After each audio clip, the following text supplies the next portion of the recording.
Hello, hello, professionals. Welcome to another episode, People First, Then Construction. Jonathan Sinelli here.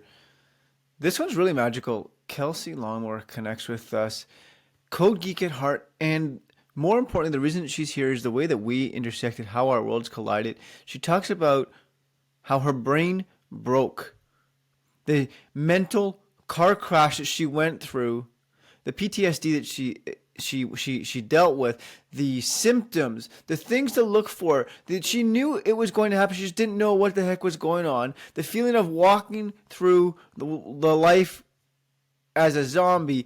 And one of the most challenging thing is people think you're crazy and you get labeled with a cocktail of whole bunch of different things to try. You get labeled as crazy rather than checking in to say, hey, we got you. This one is tremendously important to me. Kelsey talks about how she rebounded back, what she leaves with others, what she would tell her future self, and a whole plethora of platforms and things. And sometimes, like when you're in the shit of it all, you really don't want to reach out. And sometimes a simple hello can change a day. Kelsey really talks to us about the magical intervention of another human being that occurred in Costco and really set the scale and tipped the totter to her recovery. This one is really exciting. Thanks for being here. This comes at no greater time. Partnered with Premier Physiotherapy, where we take on mental therapy and emotional behavior coaching. Like we are talking about actually giving a damn about people, because it starts up here, it works to here, and then that shows up everywhere else in life. Look, we got you. Truly care. So if anything, click on the links in the show notes. Call me. 416-717-4139. My personal cell phone number. I'm actually giving that out because I care. Simply shoot a text message, say hi. That might be a game-changing thing for you. Listen, thanks for being here. Kelsey pivots right into her story. This is really cool. I appreciate you. Kelsey, this is amazing. Welcome to the show. We've talked a tremendous amount of times, and even our conversations before we push record. I mean, we had to push record because we're going to just talk for hours about how life occurs. And this is why you're here today. Like, I know so much about it. Thank you kindly for allowing me into your life, into your world, into everything possible. And there are so many people out there, like, keep it simple. Tell our audience, who are you as a human being? Like, why the hell are you here on earth? Because that's what's magical. Very, very loaded question. And I think I I am not like attached to any version of myself. And it kind of changes. I call myself like a shapeshifter. Like if I need to like be a mom, or I need to be like badass, or I need to whatever. So it kind of depends on the day. And I don't know, like the last 3 years have been such a change for me that I don't even really know how to answer that question. Um, Other than like, I'm a big gooey blob of love wrapped in like human form, and also like a raging storm in skin. And it depends on the day who I am as a human and why I'm here on Earth. Would be like 5 hours, I think, to explain what's going on in here and what I think I'm here for. So, So we want like the 30-second version. okay, I am here on Earth to change the world, starting with the building code in Canada. Holy shit! Like that, you didn't even need I 30 seconds for know that. it's a big jump. Okay, so you got to tell us more about that because I know from what you shared is that code is, you've described yourself, and I love it, as a code geek at heart, and I love it. Um, and yet you want to change the world. Lean into that. Like, what's the vision? Um, so I used to be very engineering, very logical.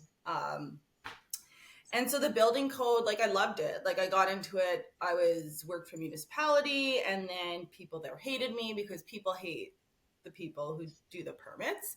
Sure. And that didn't feel good. And so I was like, man, I'm going to become a consultant and then help people so that they go to the city with like permits with no code issues. And then shortly after I became a consultant, I also moved to BC from Regina, Saskatchewan, because the grass is always greener on the other side. And shortly after becoming a consultant, I was like, ooh, this does not feel good. Like when you don't have your own company, you don't get to choose your clients.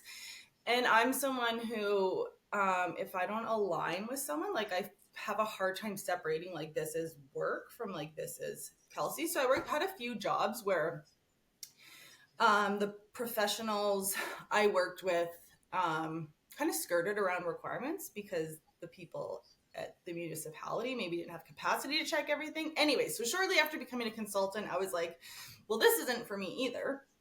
Okay. And then I was like, man, like I just pigeonholed myself in the building code. Like, what do you do with the building code if you're not working for the city or like being a building code consultant? And it was just right before COVID too, like pre-COVID. I was like, what am I doing with my life? So it's kind of this huge, like, who am I? Like, what do I even like? And before then, it was like I never stopped to think about what I actually wanted to do. Like after high school, I was good at math and science. I got into engineering. I got a job. I worked my way up to senior. And then it's like, do I actually even, is this what I want to do? Like, how do you know at 17 that like this is what you want to do for the rest of your life? But then you go Right. through like 5 years of university, a whole bunch of money. And so it's like, you don't even really, like some people do, but I had never thought that there was other options. So that was kind of like where Kilo started too, was like, man, I have this knowledge. People need to know it. So I'm just going to start like a nationwide community to educate people in the building code so that like we can, whatever, change, make the industry better and have people just understand, because it's minimum requirements, it's life safety, it's accessibility, it's about people. So it's important. And then there was like a Wait, so series of, hang on. Let's pump the brakes there for a second because Kilo starts as an idea to share the building code and educate people at no cost, right? yeah, so it was, I was like, man, so like in Saskatchewan, which is where, so in 2015, I started with building standards at the city because there was a job opening. And at the time, I was in roadways and didn't Okay. love my boss. And I was like, man, I could do a change. And I didn't know there was a building code. Like once I got over there, I was like, oh, this makes sense. Like rules for buildings. Um, and so, like, my training opportunity was I read the 1995 building code because that's what our exams were based off. So this was 2015, so 20-year-old code. And then my opportunity to learn was part three was once a year, a building official from Ontario would stroll through town, and then we'd have 5 full days to learn part three of the building code. And honestly, like a bunch of it was wrong because it was to Okay. the Ontario code, which is different than the national building code. But that's what I had, which is like no way to learn, like especially someone who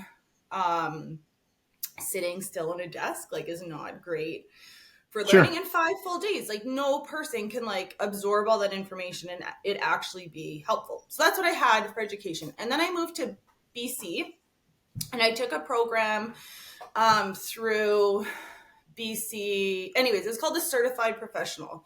So it's places like Vancouver have an alternate path to the building permit where you have a certified professional who's essentially like acts on behalf of the AHJ for code compliance. So like we are the code consultant, but also the authority. So we're also responsible to like make sure everything, like we could force people to meet the code. Whereas when you're just a consultant, you just kind of tell them.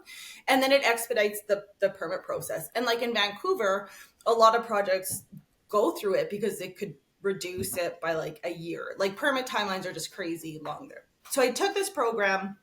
I was remote from Kelowna.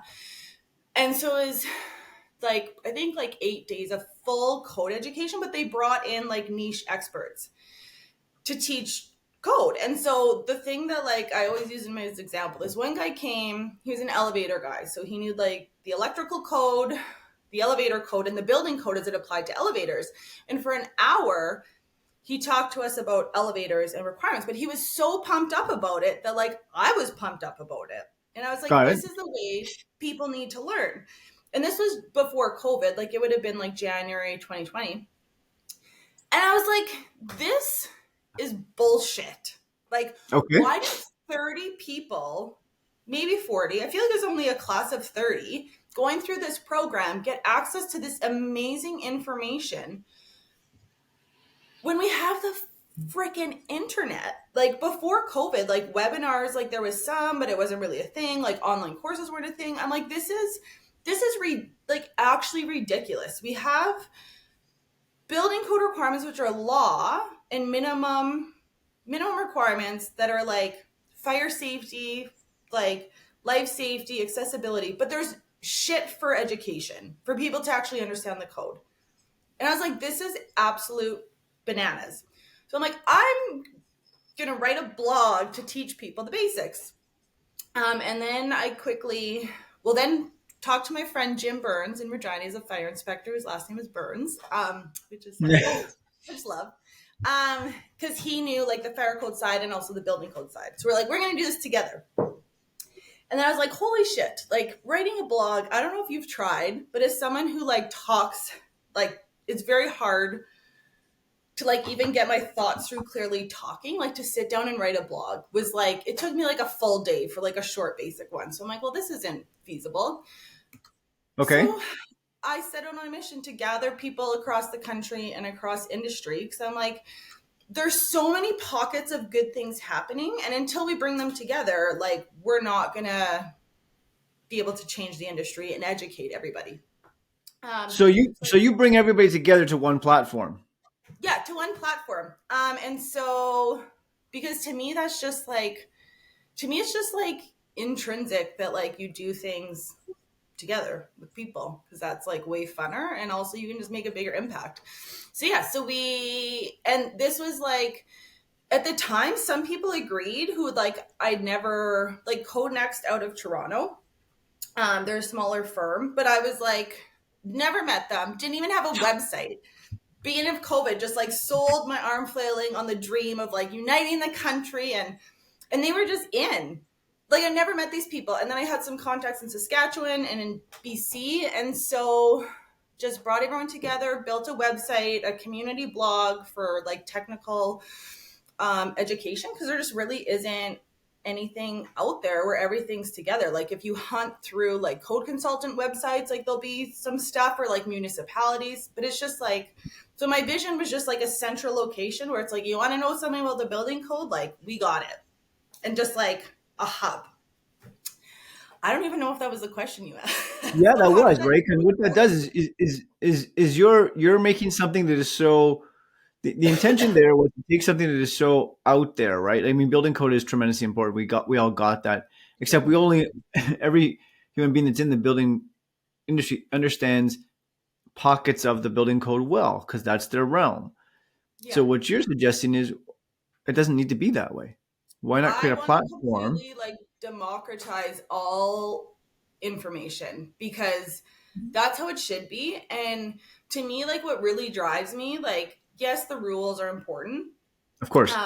but it's obviously like it's beyond the codes. It's like our building codes really suck for accessibility. Like there's things happening, but in terms of like, I don't know if you know what alternative solutions are, but like creative solutions for buildings, like that's where code experts need to be focusing their energy, is on like doing this creative solution stuff, as opposed to like, and like co-consultants hate when I say this, but a lot of the work they do, and I did, was just regurgitating code requirements, because you have like this mental map in your head.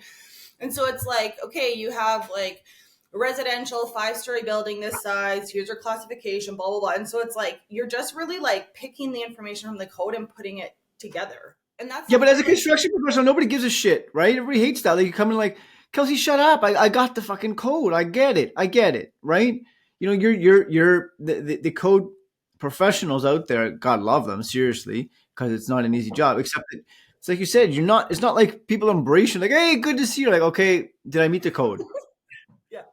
And that's how people see it. It's like, but some people get it. Like when I was a consultant, like some project we'd work from, right, schematic design. And so it's like, oh, like they have this beautiful vision.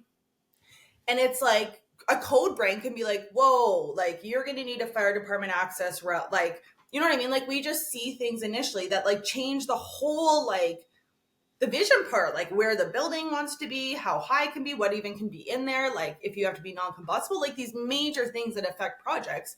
But a lot of time we're only brought in once it's like halfway through design, and then it's like, then we're the bearer of bad news, that it's like, Yeah. oof, like you can't use wood, and it just like destroys projects. And so there's people that like understand the value and actually how we can save so much cost, because it's like, oh, that wall doesn't actually need to be rated because of this exemption. Then it's like you're saving the cost on rated gypsum, all the fire stopping, all the fire dampers.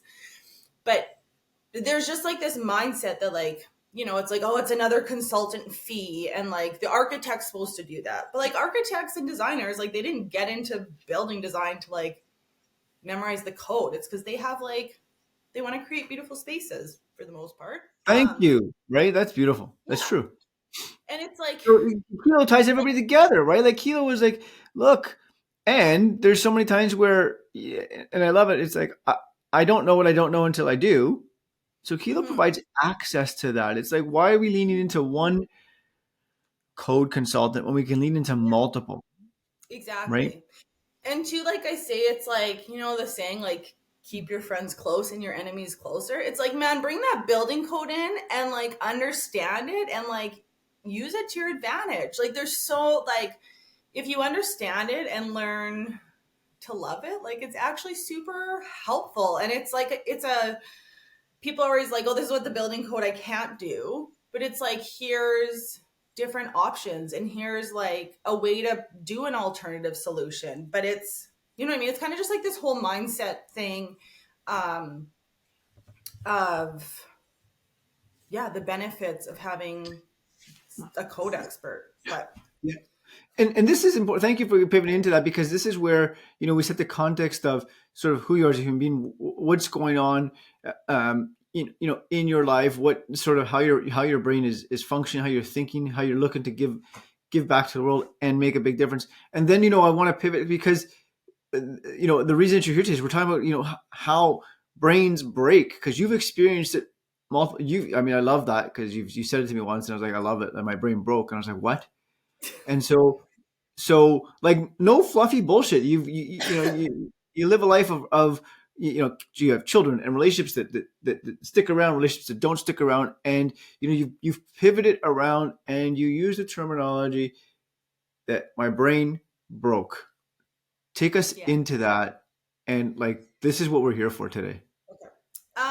Okay, so it ties into changing the world, starting with the building code. Yeah, so I was in BC 2020, just moved, like just packed my life up into a tote. Like my youngest was 2 years old at the time, and it was just always this drive and this urge to like move out west. I don't know, like a lot of Saskatchewan people have it, like it's cold here, we don't have mountains. Anyways, so Sure. we moved, and then like February 2020, I was like, ugh, consulting, gross. Started Kilo, then COVID happened, Okay. and like, I mean, who didn't go through like, what the hell am I doing with my life during COVID? And then April-ish, maybe May, I read a book called Rebuilding Earth by an architect named Teresa Cody, who I connected with through this program out of Vancouver. Crazy story why she was there, but anyways, this book like literally changed my life. Like it's about conscious construction, like how do we shift the building industry to one that works better for the planet and people. And like I hadn't read this book or a book really for fun in like 9 years, because kids. And like I read this book and I would just like, I'd start crying, like reading about like solar panels or some dumb shit, and like my body would shake, and I was like, I don't know what's going on, but like this is what I'm supposed to be when I grow up. Like it tied like my building code knowledge and how we can use that to like create better buildings with like my background's environmental engineering. And I'm a tree hugger, so it's like, it was just like, I didn't know what it meant, but I was like, this is what I want to be. And like the first half of the book is kind of about like construction principles and buildings themselves and products. And the second half is really about people and like how, and like she put into words what like I've subconsciously known forever. And a main topic of the book, main theme, is like design for life and not machines. And so when we got into the industrial age, we're all like, Mm. here's the giant roads to get the shit to the people, and then like let's shove the people or like squish them in around it. And the whole concept of like designing for community and human interaction like was no longer a thing. And I could just like see that like how connected it was to like the mental health crisis. It's like we no longer like garages were the downfall of society. It's like then people just drive into their garage, go into their house, don't know their Oh, neighbors. wow.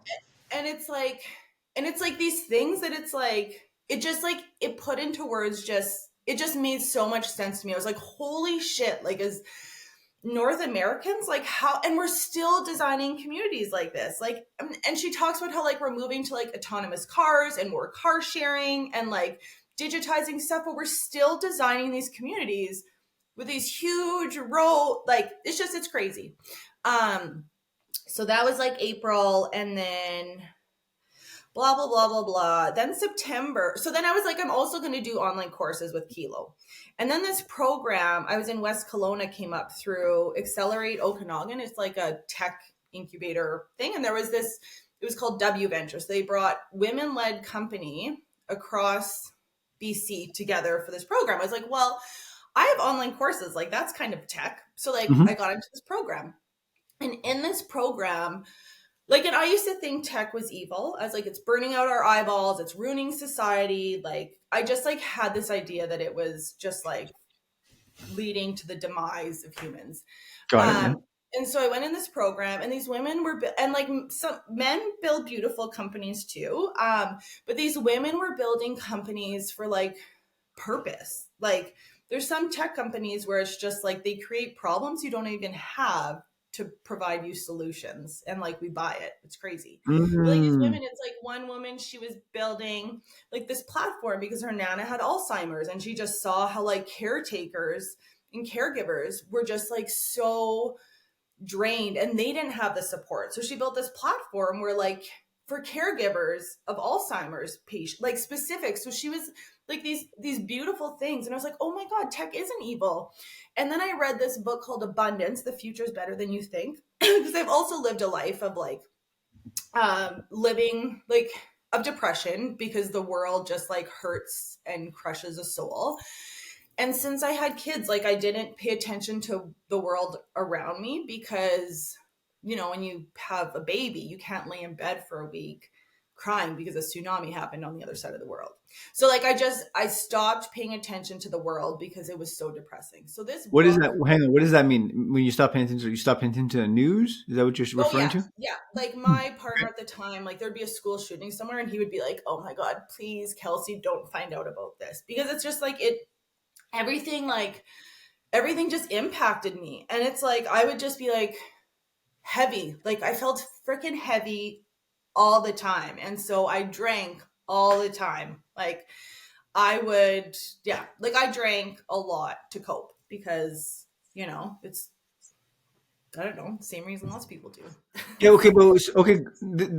This is interesting here, right? So you're going through all this, right? And it's you're reading these books, and you know that you're emotionally triggered very easily, right? Oh Like yeah. things are impacting you.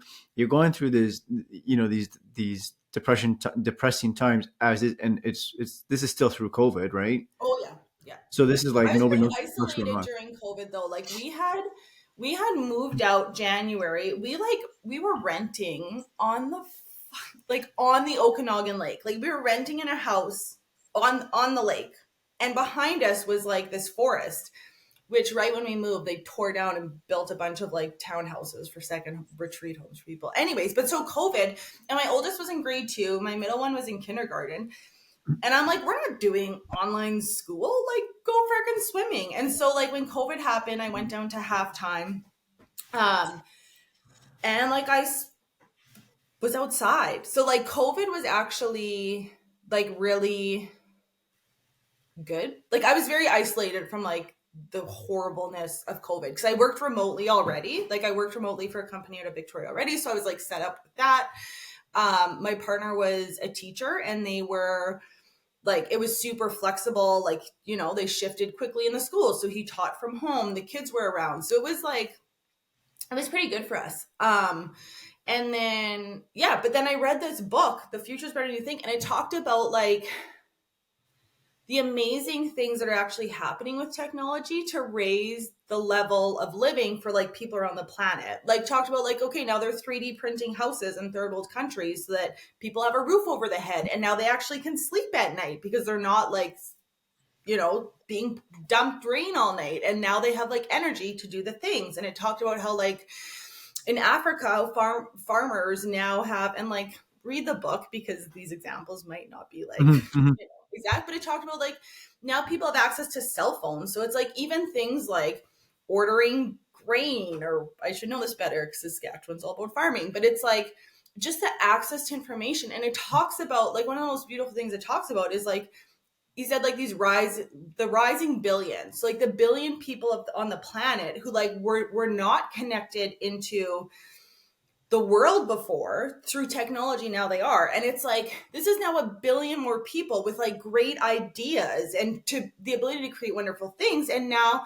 so, and it just talked about how like, you know, through the last like 500 years of history, how we're actually on this really high exponential curve of like improving people's lives. Like this is how much poverty has gone down. This is how many more people have access to clean drinking water. So even though we look at right now, like how shitty conditions are for so many people, like just the trajectory of things are actually improving for people. And I was like, oh my God, like there's so much hope. Like that's all I could think. And like I used to, like I couldn't, everything depressed me. So it's like I wasn't someone who could pick like, you know, one place to put my energy towards helping, because then I felt like then I wasn't helping the other things. So like my solution was Okay. just to like free and do, because like I couldn't pick. Like I used to volunteer at the Humane Society, and my sister told me I had to stop because I'd come home and then be like sad for 2 days about like the kittens that didn't have homes.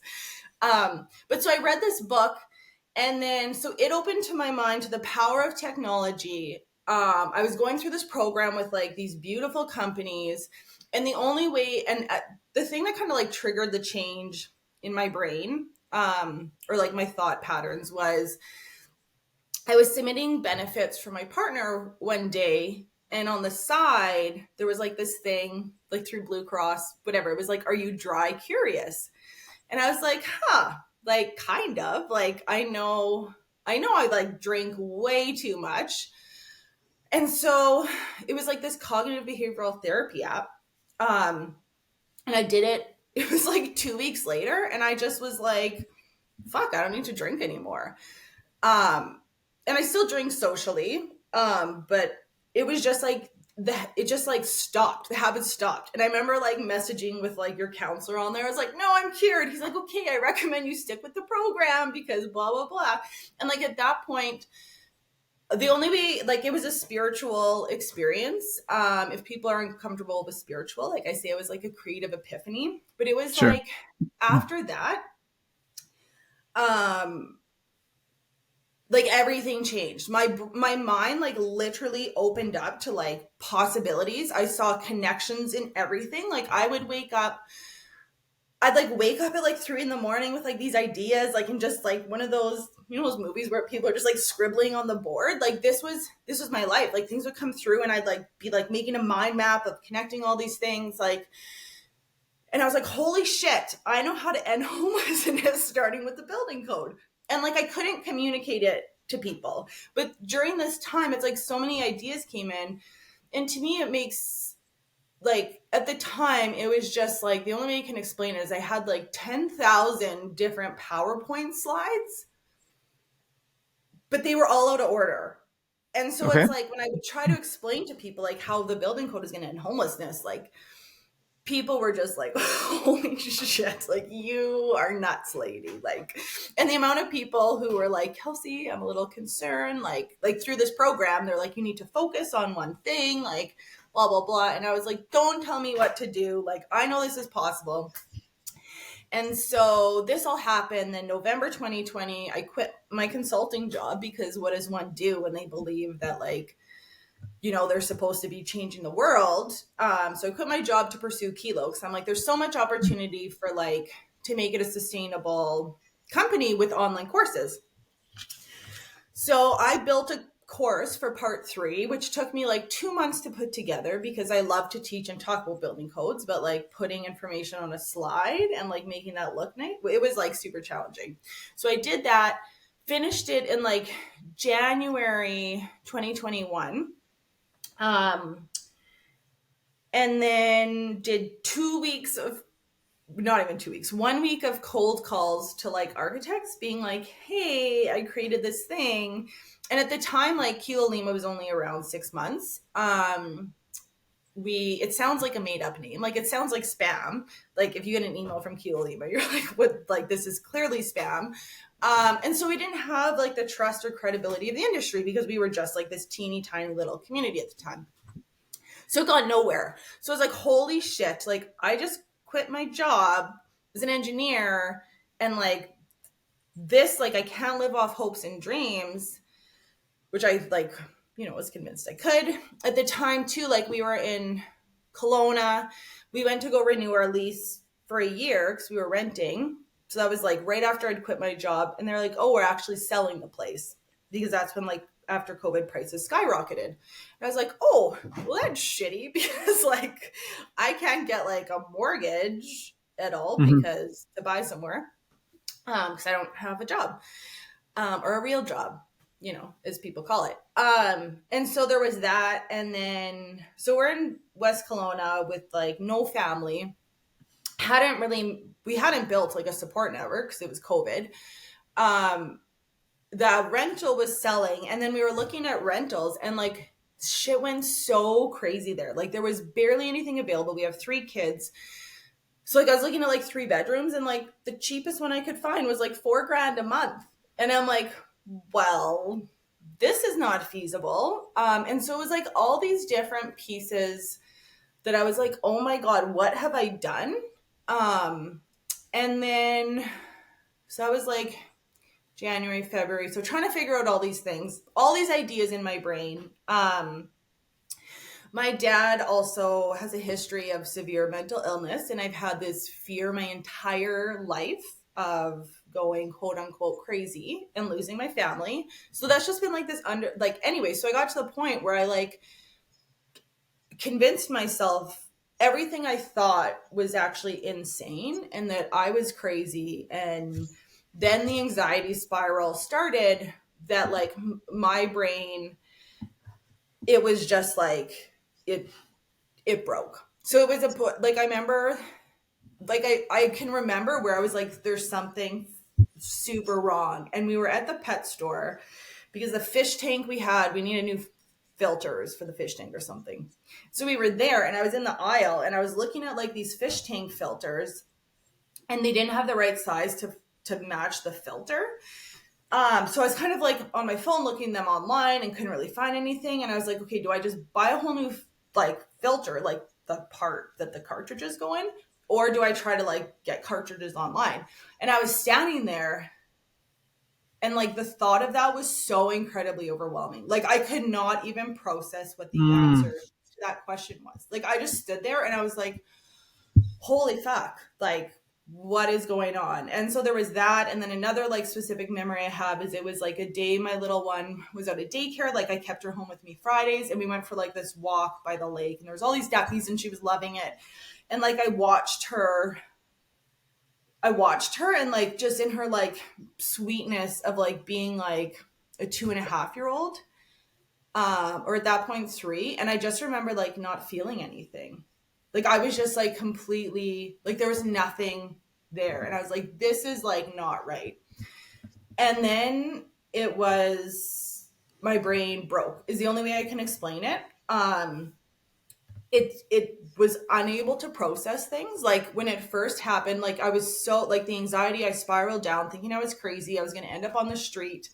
I like didn't want to leave the house. It felt like I was like not a part of the world. Like, I couldn't leave the house because seeing people, like there was construction happening, and I was like, oh my God, like there's people who work construction. Like I can't even do that. Like I thought, and then like you Google things. So I could convince myself I was bipolar. I self-diagnosed. And then like you Google and it was like, oh yeah, brain damage can happen during a manic episode. So I was like, holy shit, like I have brain damage. I'm never gonna be able to think again. I'm never gonna be able to work. So the anxiety factor. But it was also like I couldn't even eat because it felt pointless. Like it literally it was like, what is even the point? And like I couldn't even process what to eat. Like I'd walk into the kitchen and like open the fridge, and even like it was just so overwhelming. Like I couldn't figure out what to eat. I couldn't like I reached back out to my job a month later that I'd quit November, because I was like, I need some sort of anchor to like who I was. They took me back. Like I remember meeting with the two principals and talking about, and like I was just terrified at life. And then they were like, of course we'll take you back. And then my one boss, he's like, I want to meet with you again. So I met with him separately, and he's like, Kelsey, like of course we'll support you. He's like, but like what is going on? Like this is not Kelsey I know. So he picked up on it. They took me back. I was like 5 hours a week, like 5 hours a week paid, but like I'd sit in front of my computer like for 30 hours trying to like answer a basic email that was like, it was so scary to me to even like re-sign a contract with them to work for them. So it was just like, it's something I can't even explain, that like my brain couldn't process. There was just so much fear. So they took me back, and I wasn't covered under benefits because I was 5 hours a week, and they paid for me to go to counseling. So it's just like, there's just amazing people out there. But yeah, we didn't know where we were going to live. Kelsey is obviously, crazy, and now has this condition where like she's unstable. We need to move back home. So we like, right when this happened, my partner's mom came out and stayed with us for 6 weeks because it was not really safe for me to be home alone by myself. So she stayed with us for 6 weeks, and then she left, and then my mom came out and help us pack up the tote and move back to Regina. So that's how my brain broke. So that would have been like late February 2021. And it probably took me, so then we moved back a few months later, 6 weeks later. I don't know. My math is hard right now. And then we stayed with my mom when we came back. And then it was just like this slow coming back of my brain. Until I would say maybe by like the end of June, I was feeling like life would be okay. Okay, 1 second. Hang on. This is important now, right? So you go through all of this, and like it's almost like you feel like you don't even exist. Oh, I was like totally in existential crisis. Like, and to me, I had this experience where like everything made sense. Like why I was here, I knew my sole purpose. It's like I just had this connection to like where I'm from, wherever that was. Like it was just this feeling of like coming home to somewhere that like I didn't know existed, and everything made sense in the world. And then like once I convinced myself that that was all crazy, like that none of that was real, that that was a mental illness, it's like my soul died, because it was like, why are we here? What's the point of anything? Like I should not be here. I have no purpose. And people would be like, you're a mom, your kids are your purpose. I'm like, fuck, I want to believe that, but like they'd be better off without me. Like at one point I like calculated how much it costs to feed me, and I was like, that is too much of a burden on my family. Like, and those are like the thoughts that were going through my head. So yeah, it was a total like, people say bipolar and it's like deep depression, and it's like, I don't even know if I was like sad about things in a depression sense. Like it was just like, there's literally no point. Like it just nothing made sense. Like I would lay in bed and just like stare at a wall for like an entire day with these thoughts, just like relentless. And when like things first happened, like I couldn't sleep because it was like it before like I got meds to like knock me out at night. It was essentially like a 7-day panic attack with no sleep. Like because my brain went shut. Like it was a 7-day, like it was god awful. And so I went on meds that like knocked me out for night. And I would like wake up. I would wake up with like my heart beating and panicking. So that was like my life for like months. Um so yeah, I don't know where you started, but it's Well, like no, no. Okay. So now you're here. This is huge, right? Because I'm sure there's people that go through this. What's the recovery? How do you pivot past this? Like, how did you know? Oh, I don't like. What's the trigger? And then what happens? like for me, I think for me it was rest and time. Like and you're in it and it's like you need to go for walks, you need to get out in nature, you need to do the things, which I think is part of it, but also like my partner at the time, like he was so supportive, like never once like shamed me for like spending my day in bed. And he was like, Kels, like you've been through like a mental car crash. Like you need Mm, time to recover. And I think for me it was just like I don't know, like the brain is so mysterious and complicated. And it's like, I look back and it's like all the information I put in it, and I was just like learning crazy shit. Like, I wanted to learn all the things to figure out how to put them together to change the world.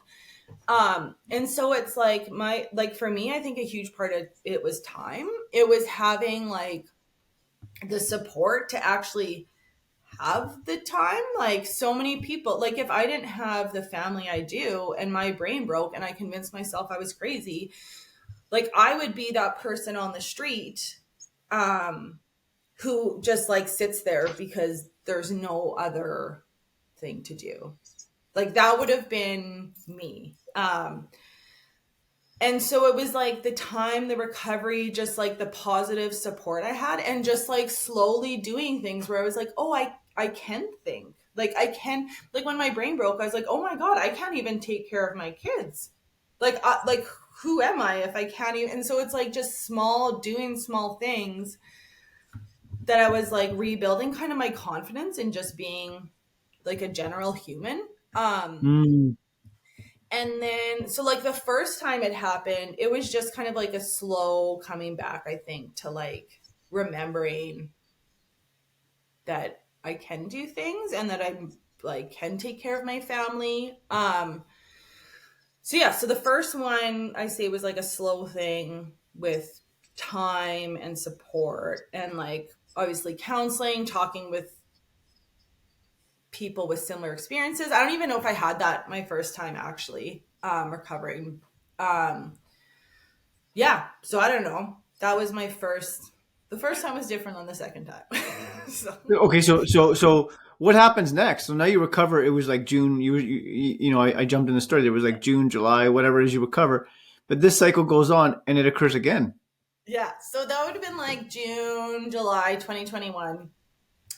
Feeling better, and then it was like, okay, let's like get into life. So then we're back in Regina. We're staying with my mom. And so we buy a house in Lakeview. It's called here in Regina. Because I was like, man, I need nature. Like before we moved, like we had built a house out in the burbs with like no trees, whatever. Because like, like a lot of people, I was like, I want something new. Like you just have this like idea in your Pinterest board of like what you want and what will make you happy. Um, so whatever. So when we were moving back, I was like, I need to be somewhere that feels good. And so we're in this area. It's like one of the oldest areas in Regina. Walking distance, we have Wascana Lake. So I'm like a few blocks from that, which is like a man-made lake. So different than the Okanagan Lake, but like it's beautiful. There's so many trees. Like my street has like full-on canopy over it. So we moved there in like August 2021. And then so like a few months before, I was like, you know what, Kilo, like, and I tried to shut down Kilo Lima because I'm like, I am batshit crazy. Like, I am crazy. This is a crazy idea. I don't know why anyone agreed to this. Like, this is insane. So I tried to shut it down. Thankfully, I didn't. So then I started getting excited about it again and like the impact it can make. And then it's interesting because like November strolls around again, like the next year. And I'm like, I'm not supposed to be a consultant. Like, I'm quitting my job. And I am like going back into chasing the dream. So that was November 2021. And at the same time, actually, I had an interview for, it's called REM in Regina Eco Museum. So it's like this cool new concept for museums where there isn't like four walls. Anyway, so I was like, man, this, and like the way I got connected with this is just like a whole other magical story. But so I interviewed for it, like executive director of a nonprofit, like no experience in nonprofit, like definitely not executive director. So surprisingly, I didn't get it. They hired someone with nonprofit experience. So that was like November. And then I was like doing Kilo again. I started a program January 2022. Another tech program. So in Regina here, it's called Cultivator. So there's a big tech community here as well. So I went through that because I'm like, man, I'm going to make these tech dreams with Kilo happen because that fed sort of like, anyways, the software with Kilo was going to be like the money engine to feed the other parts of the mind map to change the world. So I was like, this is my entry point. So I'm super pumped up about software again. And then it's like the same thing happened where like I was trying to, and around that time too, like I had a business partner and she did all the like, she did everything except for like the niche knowledge part. So she was like the small business person, the organized person.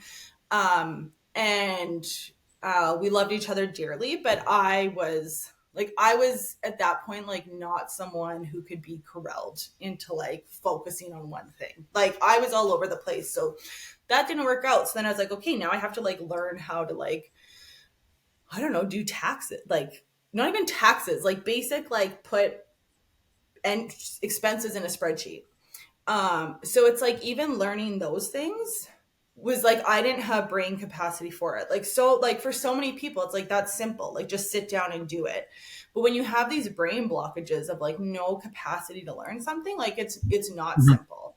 It's like it's simple. Well, it's simple, but it's not easy for me anyways. So that happened. I was going through this program again where it's just like a fire hose of like information of like marketing and like investors and pitches and blah blah blah. And I was like, oh my God. This is insane. And then so then it was like I think there was like a pitch around like beginning of April. And during this time too, the museum called me back and they were like, hey, like the person we hired didn't work out. Are you still interested? I was like, yeah. At the time I didn't have a job. I was like, okay, yeah, money is important. And I was like, but I can only work part-time because like I still have this other thing I'm chasing, whatever. So they hired me beginning of April 2022, April 1st. And then beginning of April, we were supposed to do the 5-minute pitch for this tech program I was going through. And like my brain was like, I could tell it was happening again. Like I was like, this is crazy. And so the end of What do you this mean tech you can tell it was happening again? it's like I couldn't, it's like like my brain stopped processing things. So I said like I had to like fill out forms for like something basic. And it's like I would stare at it and like I couldn't figure it out. Like you know what I mean? Like I'm a fairly intelligent human, and so like for me to like read something that should be simple, which it was just like my brain couldn't process it. So I started to really notice the like confusion over things, like basic things that would have never been an issue for me. So it's like I could tell that was happening. I was having like even before that, I was having like physical symptoms of panic coming back around like that 1 year mark. I don't know if it was like the start of something or if it was like psychological, like some PTSD from like the traumatic experience the year before. But I would start like I would have like an anxiety attack and like I didn't know why, but it was like the physical part started coming back before like the mental stuff did. Around the same time too, I had partnered with a company in Regina here for a contract for code consulting. um, with the school board. Cause I was like, man, that's a client I'd want. I didn't have my own engineering company, but I had the experience, whatever. So we had applied for that. And then even like, even committing to that too, like once I started declining, I was like, holy shit, we applied for this contract. I can't, my brain's actually like, it was just like that, like, why did I say I do that? I can't do it. So it's these kind of things piling up that really, um, I don't know. It was just like, what am I doing again? I am crazy. Like, I can't, like, after the first mental breakdown, it was like, oh, that was a one off. You convince yourself that it's never going to happen again. So you fall back into the patterns of like, obviously doing too much, taking on too much, planning to like change the world with like your own 2 feet. Um, and so it started happening again. And so it was like the end of this tech program and we are supposed to do this pitch, and I was just like, I can't do it. Like I would, like, my body would just be like shaking because like I wasn't sleeping, I wasn't eating, and I was like, I'm not standing up in front of people. Like, and my best friend, who I now have a consulting company with, who like hadn't been going through the program with me, like she supported me. She supported me with Kilo from the beginning, but kind of like a sideline person. And she's like, Kels, like, I'll do the pitch for you. So she like came in and just like, took one, like, I just like call it like the lead goose. Like, it's like you have this flying V, the Mm. person at the front gets like exhausted and tired, but it's like you have this like group. So she stepped in, she did it, that program finished. At the same time, I started with the museum. 3 weeks after starting with the museum, like complete breakage again. Like, and my board chair was like the most supportive person. Like she was just like, Kelsey, like, health issues are health issues, like we're here for you, take the time you need. And just like was there, like they held on to my position.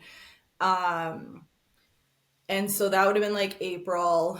I was like, again, like probably only 5 hours a week of like staring at an email, like an email that would have taken me like 2 minutes to like, okay, boo, this is what we do. It would be like a day. I'd sit there and be like, Mm. what do I do next? And two, again, it was like, it was a job I had never done before. Like, I'd never been an executive director of a nonprofit. Like, I don't even know what like a grant is. Like, how, like, what am I doing? So my brain broke. And so that, it was really bad. Like, May, June, July. And like at the time we had an office space. So it was like, okay, I need to at least get out of the house and drive to this office space. So it's like I'd put my body through the motions of like going there. And sit there at my computer like all day trying to like process what was even happening in my life. And it's like I would be there physically all day, but it's like I would, like I was paid hourly for like the work I did. So it's like I'd be there all day, but it's like, oh, I actually only worked like a normal Kelsey 1 hour today. So it's like I would just go to physically be there, get out of the house, because if I didn't get out of the house, I would just like stare at a wall all day. And my kids were home. Like my partner at the time he is a teacher. So the kids were home, and it's like, well, I don't want the kids to just see me in bed all day. Like I might as well go. And like, I was like a fucking zombie.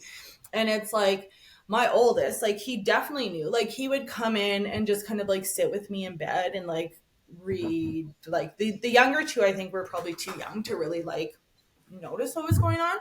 Mm. But I'm like, okay, so got to do that. And then um it started, like I started being like, okay, I need to like have one-on-one time with the kids, like even if I'm not like my brain isn't there, just like physically being with one-on-one. So I started being like, okay, Saturdays I'm going to go to Costco, um because it's like there I know the things I need to pick out for food. Like I remember going to Safeway when my brain was like breaking, trying to pick out pasta sauce. Like I don't know if you know how many different types of pasta sauce like a general grocery store has. I couldn't do it. Like, Mm. I couldn't figure out what pasta sauce to buy. So it's like, okay, at least at Costco, it's like, I know the things that like, this is the type of like pasta sauce we get. This is the type of like, whatever you buy at Costco. You know what I mean? It's like I knew it. So I take one kid every Saturday, and like they love the taste testers. Like Costco's not a good place for someone with like sensory issues, like the lights, the sound. But it's like, you know what? Like this is just what I have to do. Um, so I was doing that, physically going into work. Is like still like I would like Google like the things I Googled were like how to turn back time. Like literally I was like, okay, I can figure this out. Like all that came up was like that song, like if I could turn back time. I would Google like how to win the lottery because at the time, and I'd buy lottery tickets all the time because I'm like, this is the only way to like make my family okay. Is if I can figure out how to win the lottery, then it's like it's okay that I can't work because then at least Mm. they can live. I don't know, the things that like your brain thinks. Then Googled like a whole bunch of other horrible things, but like so this was like, you know, the information you put in your head. And then it was like probably mid-August, even later August. One day I was at Costco with I don't even remember what kid I was with. And I ran into, I should like reconnect with her and let her know that she was like the pivotal point in my recovery. But I ran into this woman who I worked with when I was like 20 at a restaurant. Um, and anyway, she was like, oh, like, I think I saw you were back from BC. Like, you know, what are you doing now? Um, and I had forgot I had worked with her at the city, but so we had kind of reconnected. Anyways, like not friends, like just like very acquaintances, like we knew each other. Sure. And so like I told her that I was with Rem, like the museum, and I was like, yeah, like this is what it is, because it's a cool job. Like it fed my soul on so many levels. Like it's all about like telling the stories of people and connecting people, and like Mm. so many parts of my soul it fed, and it was really like really cool organization. And so I told her, I was like, I'm with Rem and like, this is what we do and whatever. And then it's like a few minute interaction. And I walked away from that conversation and it's like a switch in my brain flipped. And I was like, everything's okay. Like life is like, I'm fine. Like I have a job. I can support my family in like whatever capacity, even though it looks different. And I'm okay. And like, I literally went to Costco as one person and came back as myself. And like, so I joke, I'm like, they need to study the effects of Costco on bipolar 2. Because Wait. What the hell happened there? I What don't did this know. person say to you? I don't know. Her name is Brienne and she's magic. So that's my only explanation. I don't know. It was just like, it was this moment where my brain was like, everything is fine. Like you're fine. Kelsey, you have a job. You're fine. Did she say something that really felt like you mattered? Like No, you, she. she's a lovely, warm person. Like, but no, she was just like, what are you doing now? And I'm like, oh, where are you? And she's like, oh, I'm still at the city in finance. I was like, oh, right. Like, I forgot we had like, whatever, been at the city of Regina at the same time. Um, no, like there was nothing profound about it. It was like, She simply connected with you and said hello as a human being.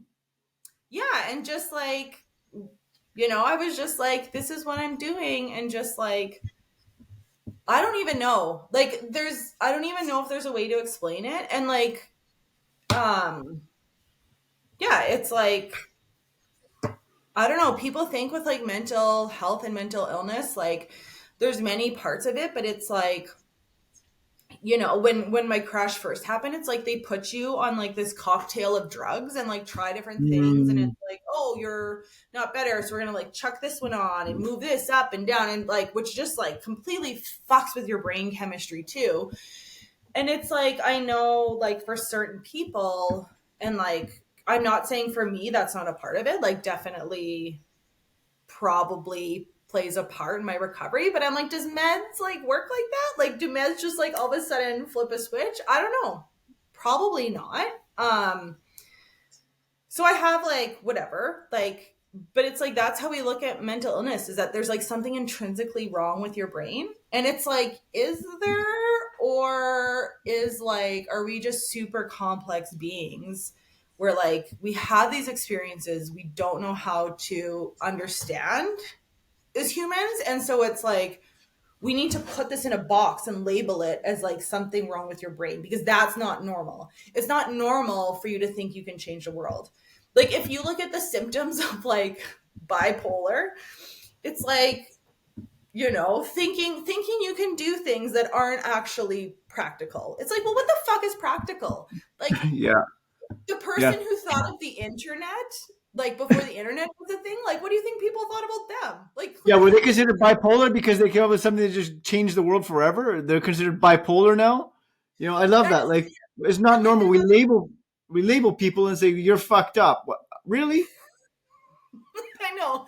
I love like there. I think it was Steve Jobs or like something, but there is this. I don't know. I'll send it to you after. But it's like blah blah blah to the rebels or the change makers, and it's like the end of it is just like the only people who think they can, or something about being crazy. It's like the only people who are crazy enough to think they can change the world are the ones who actually do. And Right. it's like you have to think, like, if you want to make any change or change things, like you have to be delusional, because like you have to believe in something that like isn't actually a thing right now, but like we think Yeah. that's delusional. And someone actually said to me the other day, I loved it, they were like, the delulu is the solulu. So like being delusional is like the solution to so many problems we have, because like we have to think outside the box or outside the realm of like what is currently possible to do the impossible. And it's like I have these ideas, and it's like so many people are like, yeah, like good luck ending homelessness, like nothing's ever going to change, like not in my lifetime, blah blah blah. And I'm like, well, not with that attitude. Like if you want to like sit there and be like nothing's ever going to change, then like fine, but like I can't spend energy trying to convince you. And that was like what I used to do too. I was like, come, like try to change people's minds to be like, see the hope and see the beauty in things. And it was just exhausting. So now I'm just like, I'm just going to like believe what I believe, connect with the people who believe in it too. Because Yep. like when enough of us get together, like we can actually do it. And I have no doubt about it. And it's like, I've just found that it's like, I just keep talking about what I want to do and doing what I want to do. And like these magical people are just like finding their way to me. And it's like I just connect Look, with these because people. yeah, because in the matter, choose one thing. That's how we connected. We connected over like it was through LinkedIn. You sent me this random crazy message, and here we go. We have conversations today, and before this, we've had many conversations, and I get glitter bombed, and it was just amazing. Like our connection, amazing. So Well, I hang know. I on was a like, second. man, your podcast is people first, then construction. I'm like, that sounds like my kind of person. So I reached out to you and I was like, I don't even know what you do or who you are, but like, I think we're supposed to talk. And some And people are like super weirded out by that, but the right people. And I think that's part of it too, is like, I've never been one to be scared of just like saying what's in my brain, or like just reaching out to people. Like, that's just how I've always been. But like some people think it's weird. So like the amount of like ignored messages I've had on LinkedIn is sure, like of a lot. course, But like of I course. don't care, because it's like this, like the ones who reply are the ones that like are meant to reply. You know what I mean? So it's But like, look, life is timing, and I believe in similar ideologies you believe. We're here on this earth for a deeper purpose, right? The mhm, universe is putting us in alignment for a reason. I don't know the reason. I don't mhm. know. I don't need. Maybe I don't need to know the reason. And you talk about this, and this is perhaps some of the pivotal things that just broke your brain, right?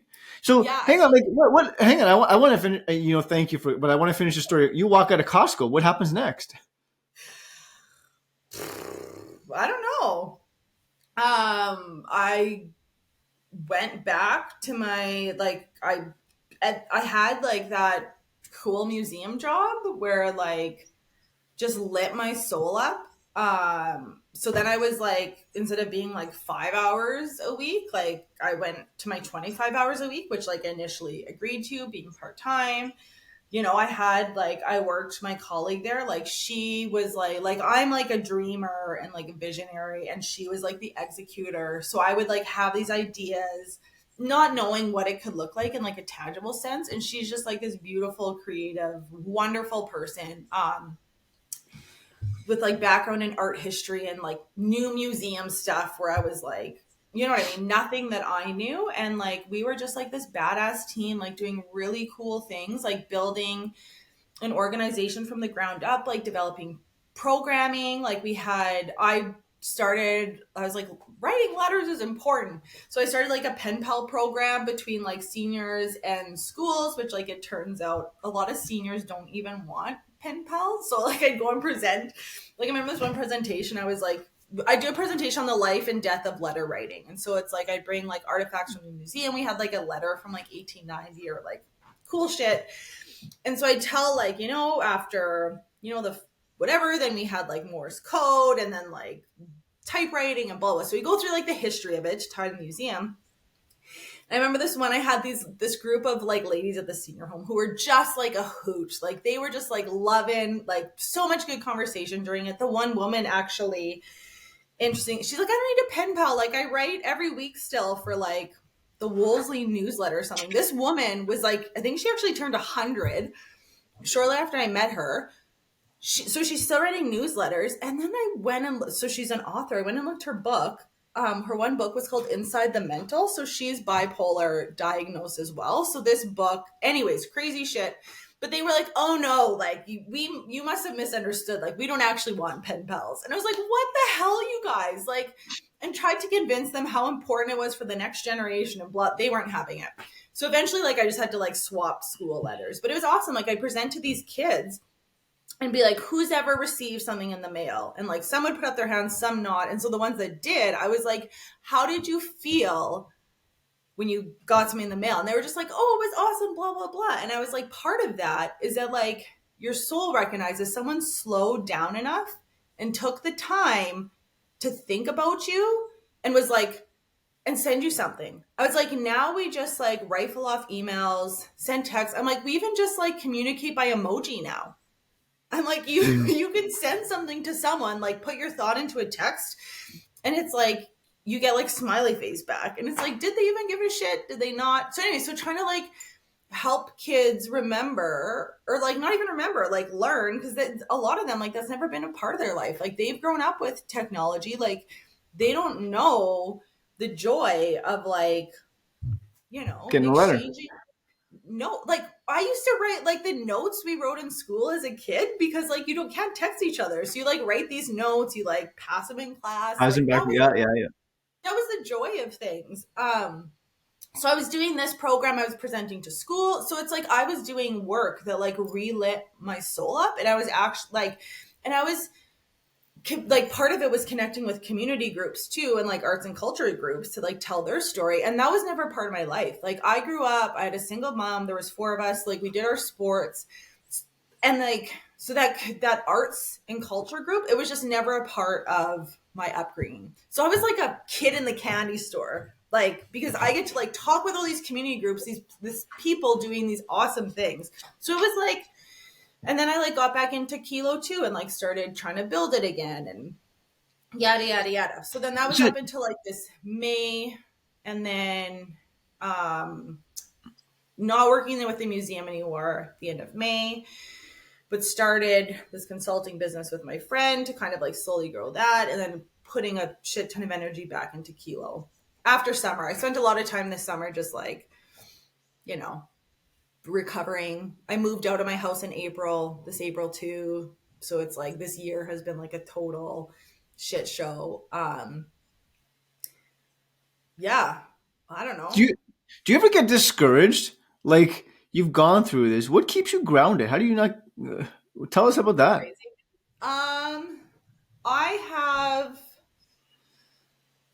I have like a few people who really get it, who think like I do, who can't like who remind me I'm not crazy, like in days where I'm like, what the fuck is even going on in my life? Like, Mm, so I have a few people who have been through similar stuff. Who, like, I have one really good friend, and she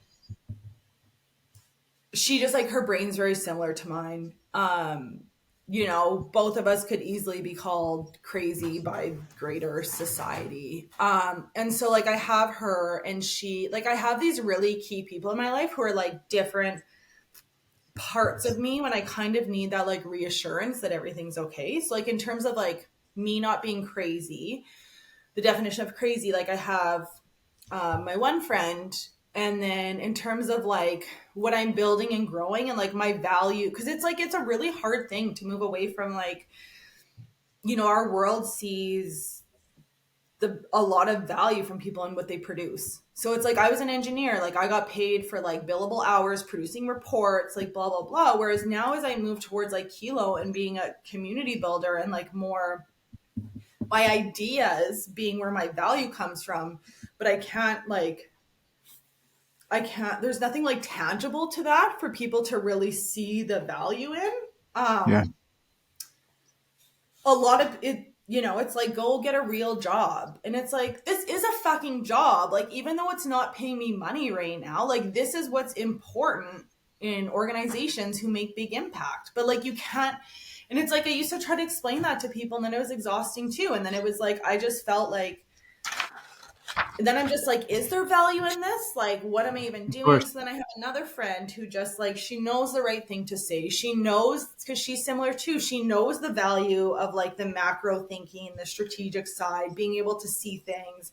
And she also knows that like the best, her, like the most beautiful way, one of the most beautiful things she said to me, or like anyone said to me, she was just like, Kels, like, you're a wild horse. You just need room to run. And that's okay.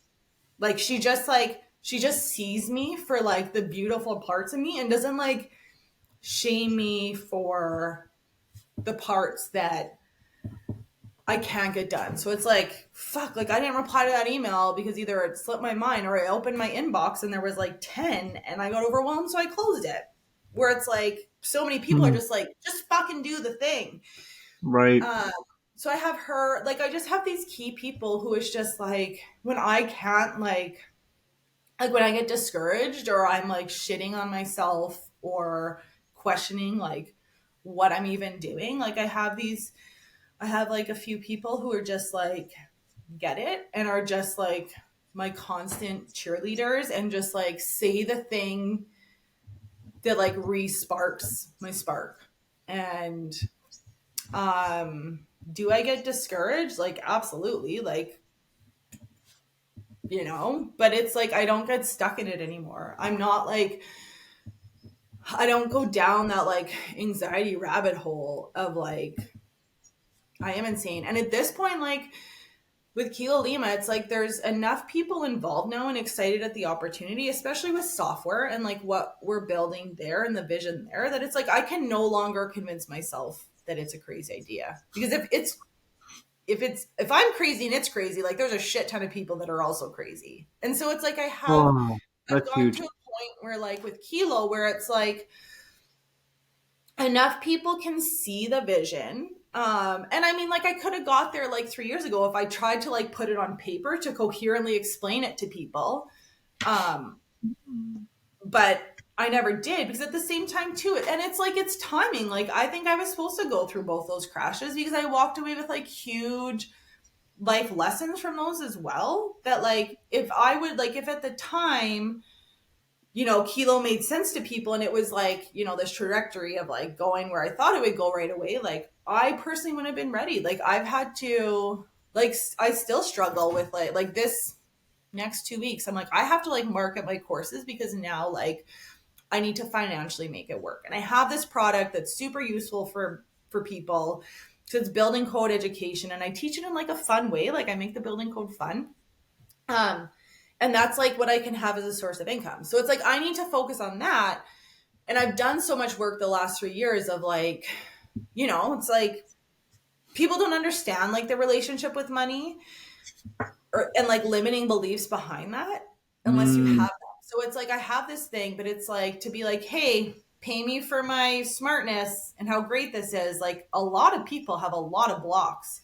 And so it's like digging into my history of like why I used to think money was evil and like why business was evil, and also like the self-worth part. It's like I had no problem when I worked for a consulting company to like hustle and work and like here's my huge fee proposal, like, and we're worth it and pay us for it and blah blah blah. But as soon as it was my own thing of like I wasn't like standing behind like a company taking money, like it was mm, just like me being like pay me, like whole is super complicated. A lot of like limiting beliefs there, a lot of just like mental blocks. It's like, man, if I just sent this fucking email to like building and fire officials groups, because like the courses we have are amazing. Like I have a building code one, part three fundamentals. I have two fire code ones. I have two to add. The company gave me the information. Like I thought it was a few months ago, but I talked to them. It was actually like almost a year ago. Anyways, I have two more courses to get up, but there's anyone who's taking them is like, these are amazing. So it's like, all I have to really do is like connect with municipalities being like, hey, we have this great stuff. And they're like looking for education. And so, but it's like, I don't know. It's great. It's like there's no way to explain it from the outside. You can't understand why it's so hard to just be like, I'm doing this cool shit and it's super valuable and pay for it. I don't know. mm. It's really hard to explain if you don't have blocks with money. Um,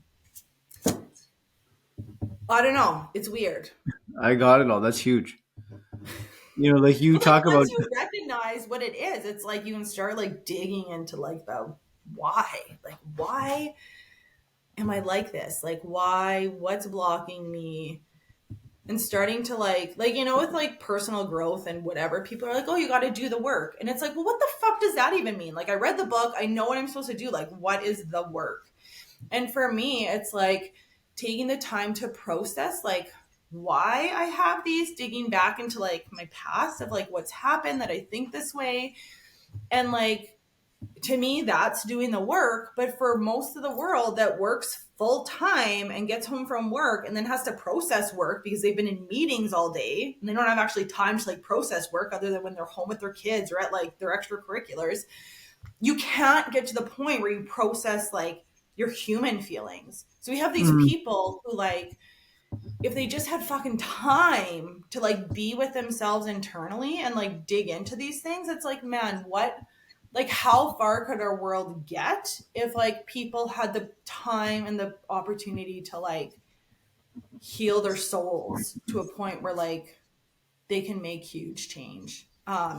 And that's like a huge part of what drives me is that like I don't know, changing the world is a whole other thing, but essentially it's like a systems approach to changing the world with tech, like taking out administrative noise from a lot of things so that people can get to like what their passion is. It's like you have these people who get into like social work or community groups because that's what they're passionate about. They want to help people, they want to like make arts, but then it's like they spend their days like filling out paperwork and they're exhausted. So it's like then when they actually get their time with clients, like they're exhausted as a human. It's like, man, imagine if like they worked, and it's just like it's crazy the way our world operates is that like we have oh my people and gosh. we have job descriptions. So much of their time just like drains them. And it's like there's got to be a better way. I love what you said. It's just like, changing the world. It starts with one person. Like, be cause in the matter. Choose one thing. Like, just super huge. You talked about some of the stuff that you've learned. Um, Two super cool questions for you. One is the first one coming your way is I love now knowing we don't know what we don't know until we do. And now knowing what you do, if you could go back 20 years and give your yourself a piece of advice 20 years earlier, what would you say? Um, it's gonna be okay. It's interesting. Now I'm just gonna start crying. Um, A few weeks ago, I did a month ago now, a month and a half. The concept of time is out on me. I was asked to speak at, there's a community group here called Invisible Mental Health, and they're bringing together community, this amazing group. And so I spoke at the last community event about my story. And so that was like a huge thing, like reflecting back on like, where did this even start? And so like really like to put things, and it's like I knew these parts of my story, but like to put it into a timeline for people to understand. And it's like it's just interesting 20 years ago, because that was the time. So like the one memory I have from when I was super young, I said I was probably about 9 years old. Like I remember being in the back of my dad's van, like I think we were ice fishing, and I just have this memory of like laying in the back and just thinking to myself, like, I just want to crawl into a hole and die. And like Mm. as a mom now, like that visual, like it's like I can see it. Like it is just crushing. So there's that. And then really the only other memory I have of like depression, or like, you know what I mean? Like you block out so much shit from your younger, was probably 20 years ago. Well, maybe 22, because I think I was like 14, 15. I'm now almost 37. Um, it was, and I don't remember what was going on in my life at the time. It was grade 10. Um, and I took about 30 painkillers, like Wow. Excedrin or something. And because I was done, like, I don't know, like, I don't even know what's going on in my life, but obviously, like, some shit, or like in my brain, some stuff, like the world was just heavy. And I just remember laying in bed and being like, I want to have kids one day. And I went up and I told my mom, and I went to the hospital, and they do what they do. They like, whatever, pump your stomach, get all the shit out of you, and then you go to camp, blah, blah, blah. So it's like 20, like around 20 years ago, it was like, I don't, I don't know. Like, I just want to like look at that kid and just be like, you're okay and everything's okay. And I don't know. I don't even know what advice I would give to myself, is just like, or, you know, That's the shit. Like that's the stuff that gets me going, right? You know, like we got you. That's all I want to say. Like we got you, kid. I know. So We got you. it's so sad that like, yeah. And it's like, man, We like live it's in such a just fucking so, world that nobody gives a shit. Just shut up and listen to somebody else for a moment in time, right? Look, like your life could have been. Oh, I don't know what the effect of 30 painkillers. I don't know. Maybe you would have. Maybe you wouldn't have. Maybe you would have had serious damage. Maybe you wouldn't have. well, yeah. Right? Like how many other people are in your situation? How many people have gone through that shit? Mm-hmm. This is just like I love you to death for sharing all this. Thank you. And you know I wrote this down. Invisible mental health. You know I want to dig more into this. This is what we're talking about, folks. Okay, can I just tell you a quick story about them? So Yeah, I yeah. connected with them because I interviewed them through my museum job, because it was Mental Health Awareness Month. I think maybe May or April. I should know this, but I don't. And so they were one of the groups I went and interviewed. So I went and sat with them. It's a mom and son who co-founded it. Oh my god, like you know when you just like, to me it's like, I look at, like when I look at people's eyes, it's like I just know that they're like old souls, or that I know them from some, I don't know. They say that like the eyes are the window to the soul or some shit. Anyway, so it's like I walk in there and I'm like, I know these people. And like, and this kid, so the son, he's 20, 20 I think, maybe early 20s. So their story, so I had talked to them in May, so it was like not even a year before. I don't know the situation, but he came out of his room. I think his mom said they had a bunch of people over, and he was like, Mom, the ambulance is on their way and I'm sorry. So I don't know what happened, but he spent some time in like the hospital or psych ward or whatever, went there. And I think he said it was like the second day he was there. Um, he was just like, I want to do something. And so, and his mom is like entrepreneur, like badass businesswoman. And she's just like, okay, Ty, like, let's do this. So like 2 days after this kid, like going through whatever he went through, to them like forming this community group to be like, we're doing something about this.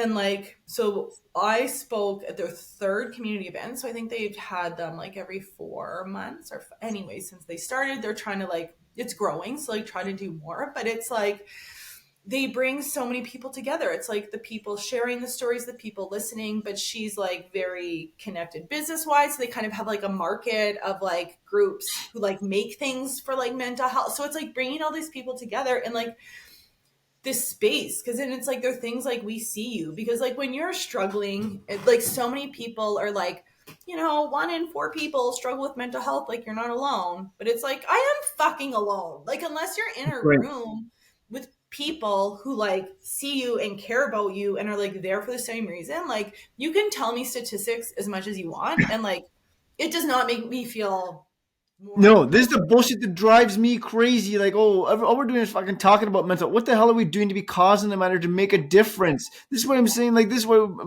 I know that I've been causing the matter, starting shit and saying, like, we got you, folks.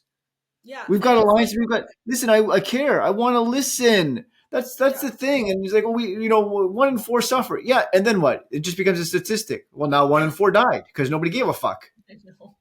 And it's like before that. So like when I first crashed, my second crash in Regina here, it was like, okay, I'm gonna go to a support group through like the health district. And they're doing as much as they can. Like that's a system that like needs some love and people are trying so hard. But it's like it was it was still COVID, whatever. And so it's like you had to be on a waiting list, because it used to be a room of like 60 people, I think. But then it's like, Sure. oh, you need how far behind you. So then you were just on like, you'd sign up and you'd maybe get to the group every 4 weeks. And so you're sitting in this room with like 10 people in chairs, everyone with masks on, and you go around the circle and talk. And it's like, I might not see these people again, because next time I might be in a different group and it's a month later. And like, that actually made me feel more alone.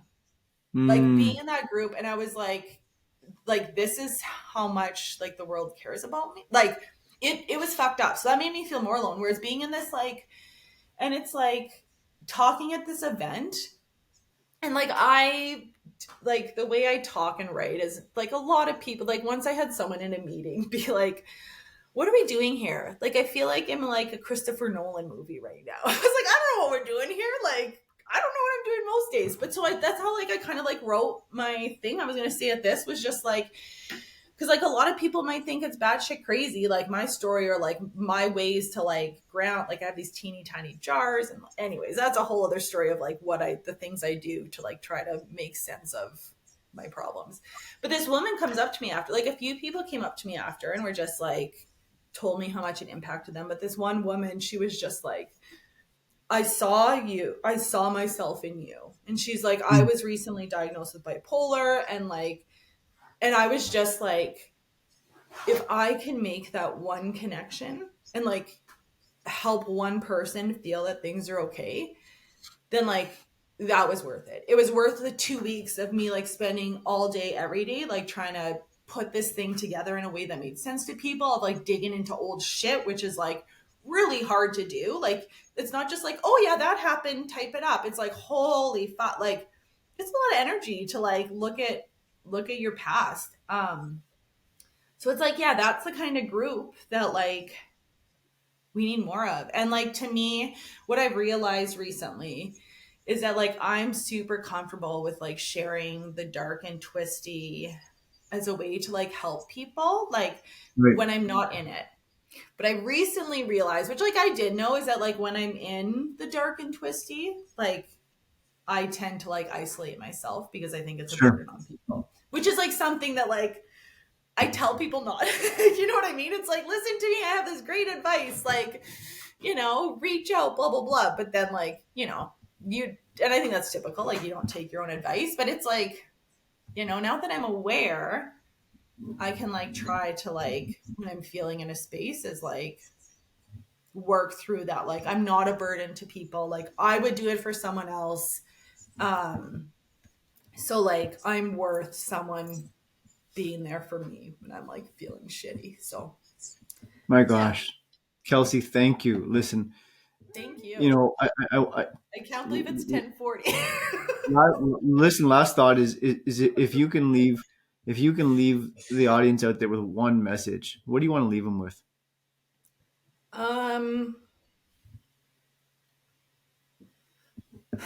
I don't know. Like, it's so hard because I just want to tell people that, like, what we think matters, like, doesn't matter. Like, I used to have a really well paying job because I had this beautiful house and, like, you know what I mean? Like, I Mm. thought that that's what made me feel better. And when you're in that, like, it's like this cycle that you can't get out of. And I couldn't get out of it until my brain broke.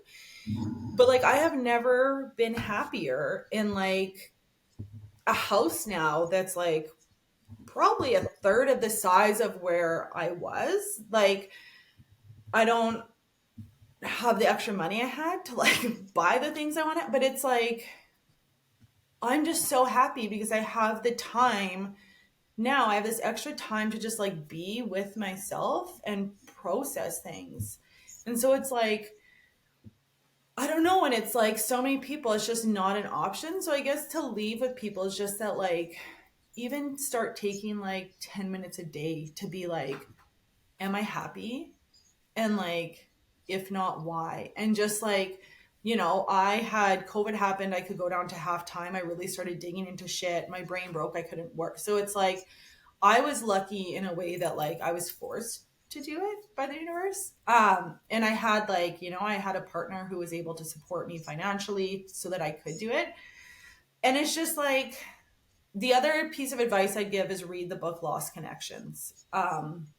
It's called The Lost Connections, the Real Cause of Depression and the Unexpected Solutions. And so, beautiful book. He's a journalist who, like, interviews people around the world and, like, has case studies and blah blah blah. But he talks about, like, that, like, I think there's like 7 or 8 or 9 or whatever lost connections and, like, how those really impact depression. So it's like lost connection to meaningful work.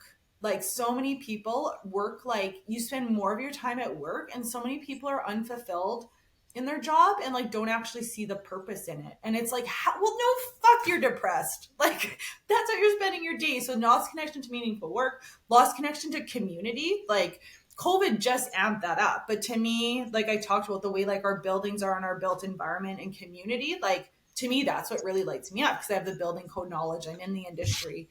Um, yeah, I lost connection to childhood trauma. Like, so much of us, there's so many people have went through traumatic things, and then it's like you shove them down, and then now we live in this, like, crazy busy world with more activities and more information coming at us, and, like, and the world is just going to shit.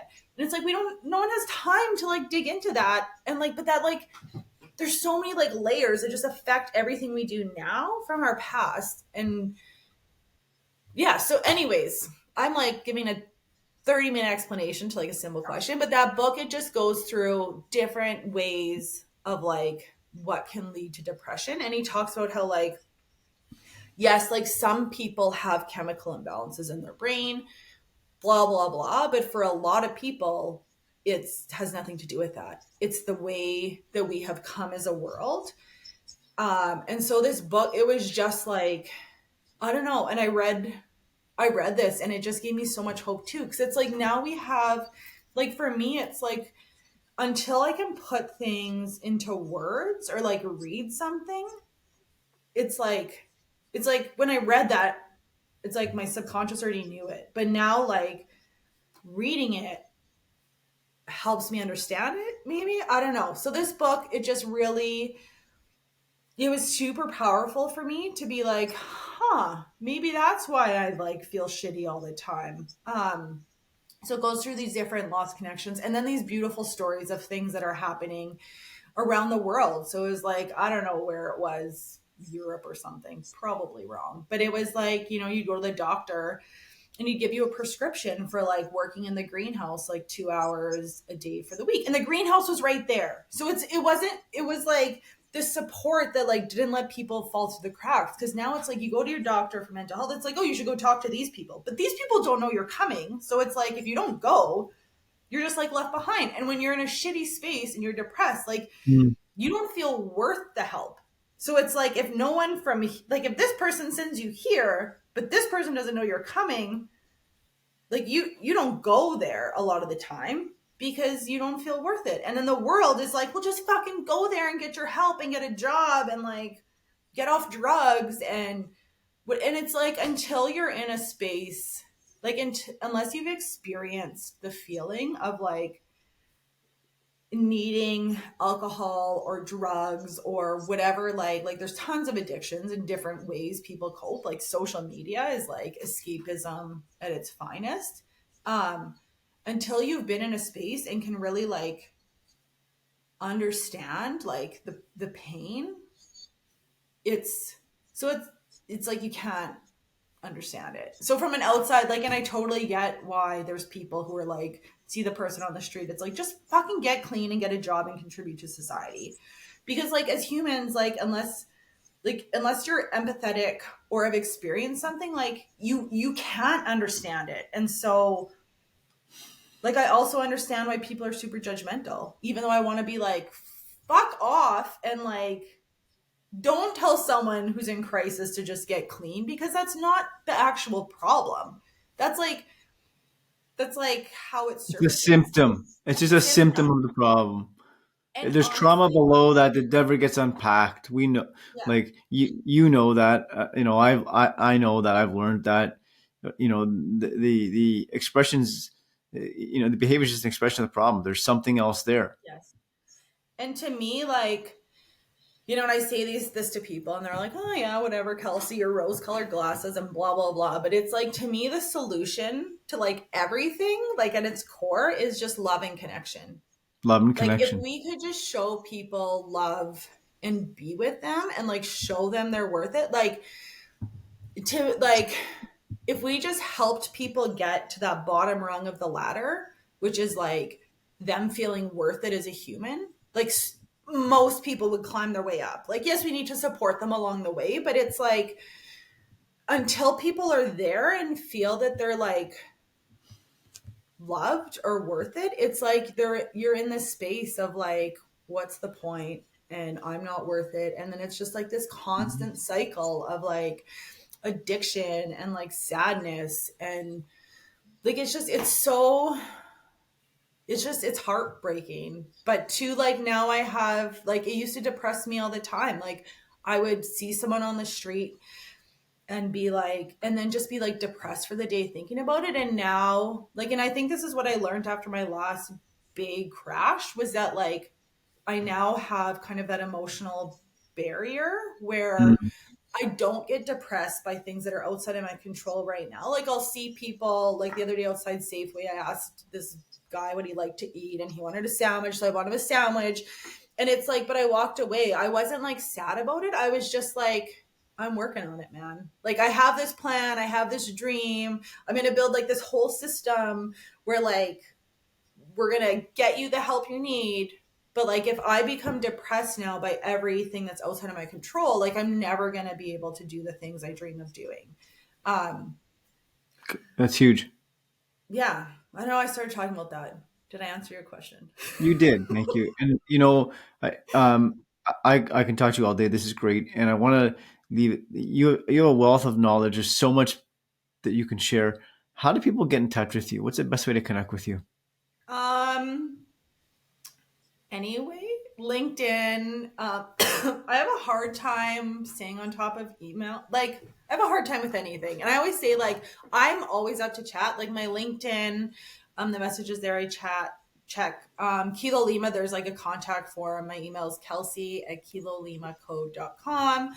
I want people to reach out. I just say that, like, man, like, if I don't respond, please just email me again. Because there's a chance that it just, like, slipped my mind. You know what I mean? A lot of people are like, I "Oh, I love didn't that. get like a message. I She love doesn't that. care." But it's like, man, I care. I am just like, You're a human being, and shit happens. That's all it is, folks. it is, and it's like, man, sometimes like I have the best intentions, and if like I'm not in a space where I have capacity to respond, it's like, oh, I'll reply to that later. But then like email, there gets so many emails and then they get overwhelming. And then like, so I just don't look at them, which is like, and Yeah. sometimes if I have so many, like I have texts that I like, it's like I flag them to respond to them. And then there's so many, I don't know where to start. I just delete all my Of like, course. And this is, super listen. irresponsible in most people's eyes, but No, I'm like, I love that. That's actually a tactic I share with many people. because if it's important, it comes back around. So that's the message to the world is don't take it Exactly. personal. Sometimes you got to Yes. follow up because shit just gets lost. Yeah. Folks, we're going to have all Kelsey's information, her contacts to LinkedIn, to Kilo Lima. We're going to have her email, the website. Everything will be in the show notes. It's going to be super simple. All you have to do is click and be patient, and she'll get back to you. Kelsey, thank you Thank for this. I mean, you. I love this. I look forward to our next talk because it is always so heartwarming and fulfilling, real. And I thank you for that moment in time when you reached out on LinkedIn to connect because I had no idea the impact of having you connect with me and enter my orbit. So thank you.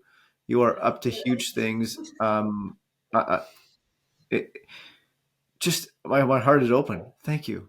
Yeah, no, thank Thank you. you. Like, people first, then construction is just like, it should be people first, then blank, whatever industry you're in. And I And life. just like, Yeah. for you to like put that into this and like make like that's just like a gift too. And like sometimes I know it's hard, like when you're doing stuff like this, it's like, am I even making an impact? Like, you start to question, like it becomes draining and it's another thing. But like, yes, like more of this, more people first than whatever, because that's what matters. And two, put in there, if anyone wants to like become pen pals and wants to receive Oh yeah. a magic check in the mail with confetti, like open to that. Because that's like what brings me joy too. Oh yeah. Bring pen pals back. That was awesome. And thank you for acknowledging all the real life stuff. It has been a Thank pleasure. you. Yeah. Thank you for this today, Kelsey. Appreciate it. Thank you. You're the best. This is amazing. Thank you. Do we wave now? Folks, thanks for being here to the end. I truly appreciate that. Listen, isn't what Kelsey said just so touching, moving, and inspirational? It brings tears to our eyes. Like, what we think matters doesn't actually matter. Couldn't that break the cycle? And I love that. Like, start with something super simple. Check in. And love and connection. Doesn't that really make a difference? I love when Kelsey says that is if we can help somebody get to the bottom rung of that ladder, then they can climb the ladder themselves. We must help them get there. Truly magical. There is so much there. When you're in a dark and twisted, and you want to isolate the power of simply reaching out and saying, "I am not alone, and I just want to say hello. I need somebody. We got you. We're here for you." Kelsey was truly amazing. It was wonderful to connect with her. My ask of you is that if you can make a difference with somebody else, connect with them. Love and connection really makes a difference. I'm going to give my cell phone number again, 416-717-4139. I'm not hiding stuff. That's the true telephone number. It's direct. It goes right to me. Send me a text. Start with the words, hi, and let's see where it leads to. We got you. I'm here for you. And if not me, then maybe somebody else. But if not now, then when? If not you, then who? Let's be cause in the matter. Take some action to help other people. This is what it's all about. The things we think matter really don't matter that much. Thank you for being here. I appreciate you. I look forward to the next time our worlds intersect.